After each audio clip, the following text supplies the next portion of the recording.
আমি জানি সারা দেশের বিএনপি নেতাকর্মীদের যারা প্রকৃত অর্থেই বিএনপির সমর্থক, নিবেদিত প্রাণকর্মী নেতা এবং অন্যান্য রাজনৈতিক দলও যারা সুস্থ ধারার রাজনীতি করেন এবং সেই সঙ্গে যারা রাজনীতি করেন না, বাংলাদেশের নাগরিক, সবারই কম বেশি মন খারাপ। দেশের একজন অত্যন্ত গুরুত্বপূর্ণ নেত্রী, জাতীয় নেত্রী বেগম খালেদা জিয়া ভীষণ রকমের অসুস্থ। দীর্ঘদিন যাবৎ তিনি অসুস্থ, দীর্ঘদিন তিনি কারাভোগ করেছেন। শরীর মনের উপর দিয়ে অনেক স্ট্রেস যাচ্ছে তার, এবং তার অবস্থা অত্যন্ত সংকটাপন্ন। দেশের বাইরে নিয়ে যাওয়ার চেষ্টা হচ্ছে। সঙ্গত কারণেই সবার খুব মন খারাপ।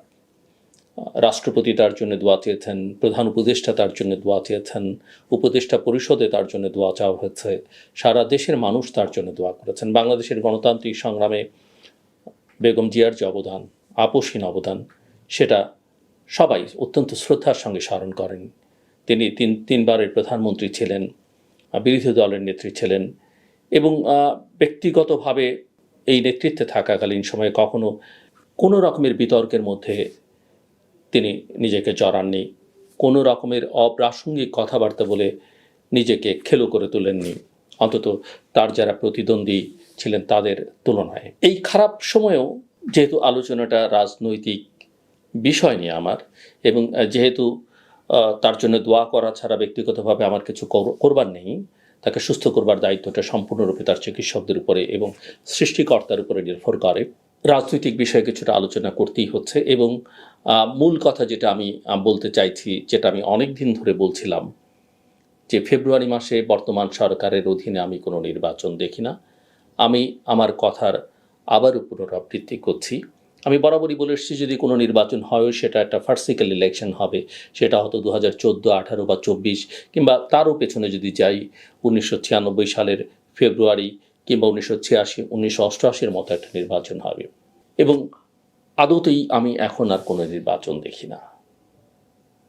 অনেকে অবাক হতে পারেন কেন আসলে দেখি না। যারা অবাক হন, আমি আসলে তাদের কাছে পাল্টা প্রশ্ন ছুড়তে চাই, কেন আপনি নির্বাচন দেখেন, কোন বিবেচনায় দেখেন, নির্বাচনের কি প্রস্তুতি আছে, সরকারের কি সদিচ্ছা আপনি দেখতে পান, রাজনৈতিক দলগুলোর মধ্যে নির্বাচন কেন্দ্রিক কী ধরনের তৎপরতা আপনি দেখতে পান। হ্যাঁ, অনেকেই বলতে পারেন যে বিএনপি তো নির্বাচনের ট্রেনে উঠে গেছে। আমি বরাবর বলে এসেছি যে নির্বাচনটা আসলে অনেক আগেই হয়ে যাওয়া উচিত ছিল, কারণ গত 14 মাসের দেশের অর্থনীতি, রাজনীতি যেভাবে ক্ষতিগ্রস্ত হয়েছে, নিরাপত্তা যেভাবে সংকটের মুখে পড়েছে, এই নির্বাচন অনেক আগেই হয়ে যেতে পারত। এবং আমি একথাও বলেছি যে ডিসেম্বরের মধ্যে আসলে নির্বাচনটা হওয়া উচিত ছিল, এবং বিএনপির আসলে এখান থেকে ফেরা উচিত হয়নি, মানে এখান থেকে শিফট করা উচিত হয়নি। যে কারণেই লন্ডনে যখন প্রধান উপদেষ্টার সঙ্গে বিএনপির ভারপ্রাপ্ত চেয়ারম্যানের, তখনই আমি বলেছিলাম যে বিএনপি ট্র্যাপড, এবং তারেক রহমান ভালনারেবল। আমার ভিডিও বা ব্লগের শিরোনাম এটা ছিল, আপনাদের স্মরণ থাকবার কথা। আজকেই আপনারা দেখেছেন যে সামাজিক যোগাযোগ মাধ্যমে বিএনপির ভারপ্রাপ্ত চেয়ারম্যান একটা স্ট্যাটাস দিয়েছেন, তার মায়ের জন্য দোয়া, তার মায়ের জন্য যারা চিকিৎসক সহ অন্যদেরকে ধন্যবাদ, কৃতজ্ঞতা, প্রধান উপদেষ্টাকে ধন্যবাদ, এগুলো আছে। কিন্তু ওই বিবৃতির শেষ প্যারাটি অত্যন্ত গুরুত্বপূর্ণ। অনেক দিন ধরেই এই প্রশ্ন, এই আলোচনা আমরা শুনছি, তিনি আসবেন, তার দলের নেতারা বলছেন, বিশেষ সময় বেঁধে দিচ্ছেন, বিশেষ দিনের কথা তারা বলছেন, কিন্তু মিস্টার রহমান দেশে ফিরছেন না। কিন্তু আজকে প্রথমবারের মতো তিনি পরিষ্কার করলেন তার এই ফেসবুক স্ট্যাটাস দিয়ে যে তিনি কেন আসছেন না। তার মূল বক্তব্য হচ্ছে যে তার বাংলাদেশে ফেরাটা তার নিজের ইচ্ছার উপর নির্ভর করে না, এমন কিছু বিষয় আছে যেটা অন্যের দ্বারা নিয়ন্ত্রিত। এবং তার বক্তব্য আরও একটা বিষয় আছে যে সব কিছু তিনি প্রকাশ করতে পারছেন না। এবং শেষ লাইনটি হচ্ছে, এই যে রাজনৈতিক পরিস্থিতি, মনে রাখবেন এটা ব্যক্তিগত পারিবারিক পরিস্থিতি নয়, রাজনৈতিক পরিস্থিতি প্রত্যাশিত পর্যায়ে উপনীত হওয়া মাত্র তিনি স্বদেশ প্রত্যাবর্তন করবেন। এখন আসুন আমার কথার সঙ্গে মিলিয়ে দেখুন রাজনৈতিক পরিস্থিতিটা কি। রাজনৈতিক পরিস্থিতিটা আসলে বিএনপির আর অনুকূলে নেই, মিস্টার তারেক রহমানের অনুকূলে নেই। কিন্তু আমরা কি দেখি? আমরা দেখি যে বিএনপি, এবং আমি যখন সমালোচনা করি বা আমি যখন বলি সমালোচনা মানে কি, আমার তো অত্যন্ত সহজ সরল আকাঙ্ক্ষা, আমি বিএনপি করি না, কিন্তু সহজ সরল একটা সৎ আকাঙ্ক্ষা ছিল যে বিএনপি যেহেতু অনেকদিন যাবতীয় একটা সেন্ট্রিস্ট পলিটিক্স করবার চেষ্টা করছে, আওয়ামী লীগ যেখানে অনুপস্থিত, দেশের হালটা বিএনপি একমাত্র ধরতে পারতো, এবং আমাদের সবাই মিলে তাকে সহযোগিতা করা উচিত। মিস্টার তারেক রহমানকে আমাদের সহযোগিতা করা উচিত দলের প্রধান নেতা হিসেবে। এটাই তো আমার মূল বক্তব্য ছিল। এর মানে এই নয় যে আমি বিএনপির একজন, বা বিএনপি ভবিষ্যতে ক্ষমতায় আসলে আমি বিএনপির মধ্যে ঢুকে পড়ব বা বিএনপি থেকে সুবিধা নিব, তা নয়। আমি জানি বিএনপি ক্ষমতায় আসলেও আমি যেমন এই সরকারের পছন্দের কেউ না, আমি যেমন আগের সরকারের কেউ পছন্দের না। বিএনপি যখন আগে ক্ষমতায় ছিল তখনও বিএনপি আমাকে খুব একটা পছন্দ করতো না, ভবিষ্যতেও করবে না। এটাই স্বাভাবিক। এবং যখন আমাদের মতো দেশে সরকারগুলো একজন সাংবাদিককে বা একজন গবেষককে পছন্দ করেন, আমি মনে করি ওই গবেষক বা ওই সাংবাদিক রাইট ট্র্যাকে আছে, এবং সেই অর্থে আমি মনে করি আমি রাইট ট্র্যাকে আছি। এবং সরকারের দালাল টালাল হলে তো আমার এতদিনে জেলে থাকবার কথা, বা আমাকে দোসর দালাল বলার কথা, যদিও এখন আমাকে অনেকে বলে বিগত সরকারের দালাল দোসর বলে, যারা বলে তারা আমার ধারে কাছেও সাফার করেছে কিনা সন্দেহ, এবং এই দেশের দালাল, ওই দেশের দালাল, এর এজেন্ট, ওর এজেন্ট, এগুলো কিছু লোক থাকবেই, তারা বলবেই, সেটা আমার বিষয় নয়। কিন্তু আমার প্রশ্ন হলো যে এই যে পরিস্থিতিটা তৈরি হলো, আপনারা হয়তো একদিন আগেই দেখেছেন পিনাকি ভট্টাচার্য, অত্যন্ত ইনফ্লুয়েন্সিয়াল ইউটিউবার, তার একটা ব্লগের আমি থাম্বনেল দেখলাম যে তিনি বলছেন যে তারেক রহমান ফাঁকা মাঠেও গোল করতে পারলেন না।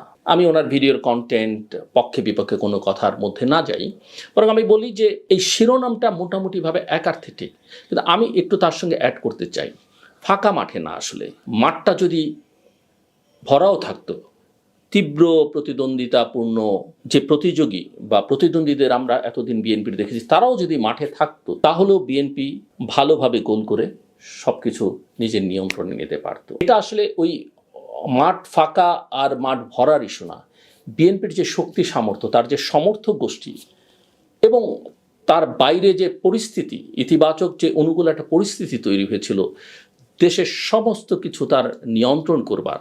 অফকোর্স আমি চাঁদাবাজির কথা বলবো না, অফকোর্স আমি প্রশাসনে আধিপত্য বজায়ের কথা বলছি না, রাজনৈতিকভাবে নির্বাচন, মানুষের সমর্থন, এমনকি ওই যে পতিতরা বা অন্যান্যরা, তাদেরও, এমনকি এই যে ফ্লোটিং ভোটার্স কিংবা তরুণ যে জনশক্তি, এর সমস্ত সমর্থনটা বিএনপি পেতে পারত, কিন্তু বিএনপি আসলে সেটাকে ক্যাশ করতে পারলো না। ওই যে বলে না, সময়ের 1 ফুর অসময়ের 10 ফুর, সময়টা বিএনপি আমি অনেকবার মনে হয়েছে আমার কাছে, যেটা আমি বহুবার বলেছি, একটা ট্রমাটাইজড পলিটিক্যাল পার্টিতে পরিণত হয়েছে। বেগম জিয়া অসুস্থ মূল নেত্রী, আরেক মূল এবং গুরুত্বপূর্ণ এই মুহূর্তে নেতা তিনি দেশের বাইরে।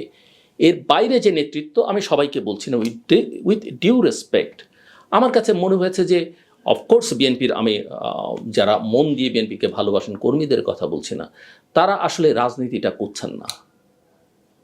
রাজনীতিটা থাকলে পরিস্থিতিটা আজকে বিএনপি ক্ষমতায় থাকতো, নিরঙ্কুশ একটা সংখ্যাগরিষ্ঠতা নিয়ে ভালোভাবে দেশ শাসন করতে পারতো, সব কিছু বিএনপি নিয়ন্ত্রণে থাকতো।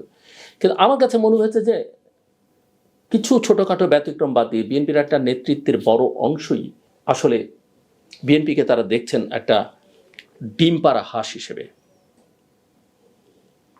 এবং ডিমটাকে তারা নিচ্ছেন, নিজেদের ভবিষ্যৎ আখের গোছাবার চেষ্টা করছেন, কিন্তু হাঁসটাকে যে বাঁচিয়ে রাখতে হবে সেই চিন্তাটা তাদের মধ্যে নেই। আমি বুঝতেই পারি না, আমার কাছে মনেই হয় না যে সবাই খুব সিরিয়াসলি পলিটিক্সটা করেন। বিএনপিটাকে টিকিয়ে রাখতে হবে, শক্তিশালী করতে হবে, এগিয়ে নিয়ে যেতে হবে, এটা এখন একেবারেই অনুপস্থিত।